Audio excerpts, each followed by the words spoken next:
Isigcawu seshumi sencwadi esiyibhalelwe uLungisani Mavundla esihloko sithi Unyaka Wesethembiso Season 1. Kusekuseni entatakusa ehlathini elingaphansi kwentaba uGusha. Intombi zaSembo ziphume kusempondo zankomo ngelokuyotheza kwazise isigodi sonke silungiselela umemulo kaZimiphi okuwomunye wodadewabo bakaZolile ozalwa ubaba wakhe omncane uGijima. uZolile noMaqhawe bame bathi qekelele lapha eceleni kuyabonakala nje ukuthi inkulumo yabo ijulile. uMaqhawe ebeka iteki lakhe limhlophe elithe qwa phezukwetshe. Zolile, sekuyisikhathi ngizibika ubuze bami kuwe. Futhi ke ngicabanga ukuthi akukho sakungabaza manje ngothando lwami kuwena. Namanje kakhabazela. Ngikunekela inhliziyo yami.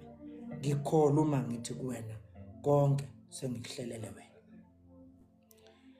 Maqhawe, sekuyisikhathi impela njengoba usho nje. Futhi ke ngicabanga ukuthi ukusho konke obekufanele ngikuzwe ukuze ngikholwe ukuthi uyangithanda. Uma ngakutshela iqiniso nje, mina ngazi ngosuku lokuqala ukuthi uthando lwakho ngami luqinile. Ukuphika nokuvuma kwami akulele ekuthenini ingoba ngingakholwa ukuthi uyangithanda. Kodwa kulele izathini engasiboni isidingo sokulokhu ngiyiphinda-phinda. Kwazise sekuyisikhathi sigida-gida phezu kwaso. Kungebe kuhleke kulokhu sibuyele emuva singemqiqo. Zolile, akusho ukuthi angizizwe izathu zakho. Kungesikhona futhi ukudaza inkani njengoba ngilokhu ngiqiqa lapha nje. Kodwa ngime njengenxusa eliyilo lenhliziyo yami. Kimi kukhona into ethi angikakakwenzi okwanele ukunqoba inhliziyo yakho. uZolile aphakamisa umoya kodwa lehlisa izwi. Kukuphi iphola singazwani khona Maqhawe uma ngithi kuwena ngisemncane futhi ngisafunda isikole? Yikuphi lokho ocabanga ukuthi kufanele ukusho ukuze ngiyeke ukuba mncane futhi ngiqede nesikole? Sengiyayibuzela nje phela ngoba ngiyabona ukuthi inkulumo yethu izolokhu idonsa kanti indaba icacile bakithi. Ngimncane futhi ngisafunda isikole. Nkosazana, ngiyakuzwa. Futhi ke ngivumelana nawe kuleli lokuthi akukho engingakusho mina okungakukhulisa futhi kukuqedise nesikole. Kodwa kukhona engingakusho bese wena unginikeza isethembiso sokuthi mhla uqeda isikole ngenyukele eqhikizini ngithathe impahla yami. Njengoba ngangishilo, ngiyimisele ngokulinda kuze kube ukuthi uyasiqeda isikole. Kahle kahle akuseyisikhathi esingakanani njengoba wenza ibanga lesishagalolunye nje. Unyaka ozayo nje uma uphela siyobe sesiyiphethe impenge yethu. Okwami ke ukukhokhela inhlansi yomlilo wothando engizoyishiya ivutha kuze kube yileso sikhathi. Sale sewuvuma phela Khabazela. uZolile bekelela umnyaba weinkuni zakhe. Maqhawe, angifuni uhambe la unomqondo ukuthi mina nawe siyothandana uma ngiqeda isikole ngoba kusikhona lokho engikushoyo. Singekubhule okuyobe kwenzeka ngaleso sikhathi. Okwamanje mina ngisathi kuwe ucu alihlangane. Abuyise inhlonzo umazwi wakhe. Nkosazana, asingasinisa amahleza la sibadala.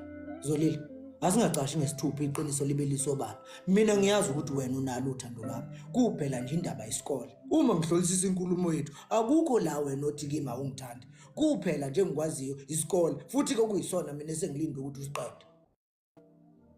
Hey! Yizwa lapha ke wemlisa wezizwe. Ngifuna ungizwisise kahle kulokho engizokusho. Ngale nje kwesikole nobuncane bami, anginalo uthando lwakho. Nakho-ke, sewuyakhuluma-ke manje. Uma kanti inkinga kungeyisona isikole, kusho ukuthi isincane kakhulu-ke isikhathi engizosilinda ngaphambi kokuba mina nawe sibe amajuba. Yisho-ke nkosazana, yiliphi leli engone ngalo elenza nginuke njengomzondo lapha kubo? Ngonile yini ngokukhetha phakathi kwey'ntombi zey'godi ezahlukene ngazabela ikusasa nawe ngaphambi kokuba ngiyibike kuwena? Kuyiphutha engizolile ukuthi ngivumele iy'fiso zenhliziyo yami zibuse umqondo wami. Ngitshele phela ngixolisa uma ukuthanda umuntu kuyichile. Athule nje uZolile. Ngikhuluma nje Zolile. Ekhaya sengibatshelile abafowethu mina ukuthi mabakulungele ukuthi kungekude zizofika iy'ntombi zakini zizokwamukela isicelo sami. Ngiqinisile uma ngithi kuwena angisilona lolu hlobo labafana oluzofika luzofuna ukukusebenzisa amaqedela ukushiya nengane usale sowumgodi onganukwanje. ngifuna ukukushada Zolile, ngifuna ukwenza unina wabantwana bami. Acabanga isikhathi eside uZolile, kubonakala ukuthi kukhona into afuna ukisho kodwa uyangabaza. Ekugcineni ayijwiba amakhahlangana. Maqhawe, uyindoda yamadoda, futhi-ke ubunsizwa bakho buyabonakala. Ngiyazi ukuthi awuzukizwa kahle le, kodwa kufanele uyazi ukuze ungalokhu uyichithela isikhathi sakho ngami. Ngizokukhiphela isifuba sami, ayeke ukubekelela amempo noma yini enkinga Zolile. Ngiyimisele ngokuthi sibambisane kuyixazululeni. Khuluma, ngilalele. Maqhawe, eminyakeni emithathu edlule ngihlangane nowesilisa onqoba inhliziyo yami. Ngenxa yobuncane nokungavumi kwezinto, asikwazanga ukuthandana uDede.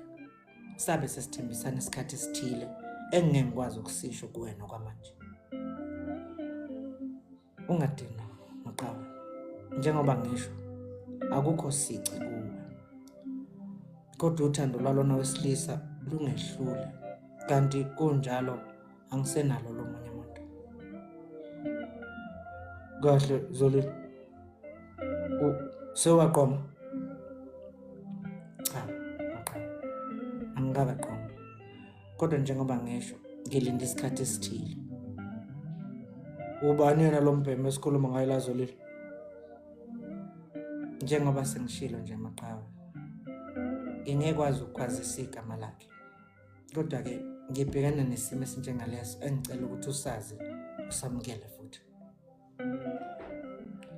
Hayi, inzima-ke leyo icela kimi kakabazela. Ngabe ngiyazi ukuthi la sikhuluma ngomuntu omkhiphela impahla. Zolile la sikhuluma ngomuntu ongakaza kushele ngisho ezidlangalaleni ukubona izwe lonke ukuze aveze ukukuthanda kwakhe. Sinaqiniso lini lokuthi lo muntu uyakuthanda? Ngitshele Zolile, phela mina ngeke ngiyeke isidlo sekhethelo ngisinikeze impisi nje izosidlela ebumnyameni futhi zinganekwe saba umthetho. Ngeke Zolile, yithi uyadlala. Odadewenu bona bayazi le ndaba. Athuka uZolile kuqashuka isibopho lesabethu ubopha inyanda ey'nkuni ngaso. Usemile manje ubheka uMaqhawe ngqo emehlweni. Maqhawe, akukho ngisho noyedwa udadewethu oyaziyo le ndaba, futhi akekho ngisho kufanele ayazi ngoba angeke beze beyizwisise kahle. Oh, hayi-ke sengiyabona wena uyayidlalela nje la kumina. Ngiyabona uqhuba ilanga ukuphuma. Phela ngeke ungitshele lento bese uthi kimi akukho ngisho yedwa nje odadewenu oyaziyo. Hey, bese ngithukile ukuthi uqinisile. Yizwa-ke Khize, angihamba kwamanje bese ngikuthembisa ukuthi siyobonana kahle ngomgqibelo emgidini kadadewenu. Ungakhohlwa umyalezo engiwushiyela inhliziyo yakho, uyazisa ukuthi iyathandwa emgazini. Eshibiso-ke inkunzi malanga iyodlula equlwini lodadewabo bakaZolile abasebemubona nje ukuthi bese kulinda uZolile abizele eceleni uqhamukile, kube khona abakunqumuzayo bese valelise intombini lesezazi ezilokhu zimbuka kancane nje ijeqeza, ubone ukuthi sichazekile ugazi lwalomlisi. Hayi, isiyobonana ngomgqibelo ke menziwa. Uqhamukile iqhikiza nisifathela izidlo zaseGolibo. Anike nekhanda uZolile ubone ukuthi lobu buhlobo beqhikiza nesesheli akahambisani nabo. Bafethu, asambeni sekusile, kanti phela kusafanele siyosiza umama ekufudumezele utshwala njengoba sekuwuLwesibili nje. Uncamisile lowo omunye wodadewabo bakaZolile. Zithwala iminyaba yazi intokazi zihamba.